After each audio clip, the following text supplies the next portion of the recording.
sembra in lievissimo progresso forse, ma anche se i risultati non sembrano dare conferma a questa mia sensazione, però col numero 1 potrebbe rimanere lì e magari cercare di restarci fino in fondo. Esatto, sì. Ok, vanno.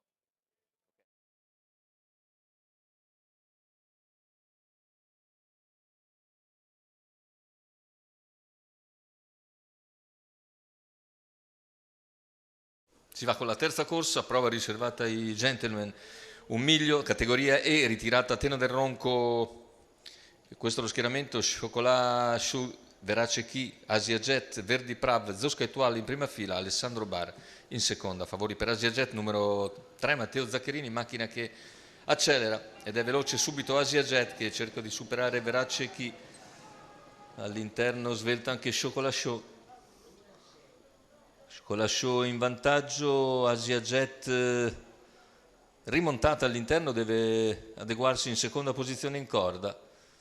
I 200 metri iniziali con Chocolat Chou in vantaggio nei confronti di Asia Jet, poi Verace Chi, ancora Verdi Prav che avanza subito all'esterno. Verdi Prav, l'errore invece per Asia Jet. Numero 3 Asia Jet Squalificate. Così Verdi Prav si porta sul battistrada. Chocolat Chou. In seconda posizione rimane Verace Chi, mentre al largo anche Zosca Etual ha preso posizione, copre Alessandro Bar. Se ne vanno i primi 600 di gara in 45,4.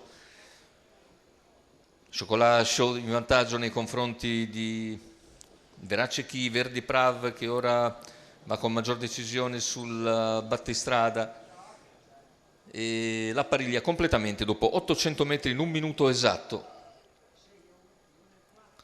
In vantaggio Chocolat nei confronti di Verdi Prav che ora attacca con grande decisione all'altezza del chilometro, mette qualcosa davanti all'avversaria, in grado di passare in testa dopo un chilometro in 1:15,2. Muove a questo punto anche Verace Chi, mentre più indietro sono Alessandro Bar e Zosca Etual. Verdi Prav in netto evidenza l'attacco della curva conclusiva.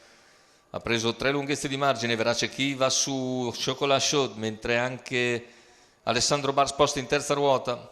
Chiusa per il momento invece Zosca Etual, si isola in avanti Verdi Prav, cede Chocolat Chou e siamo in retta d'arrivo con l'isolamento di Verdi Prav che vince per distacco.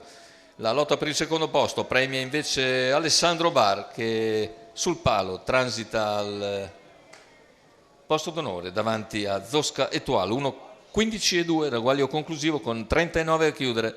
La vittoria di forza per Verdi Prav che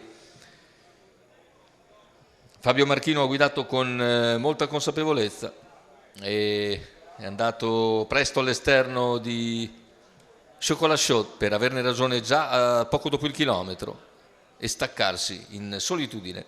La vittoria per Verdi Prav, Fabio Marchino in sediolo, Vincenzo Castiglia al training. 3,25 la quota in chiusura, a quota fissa.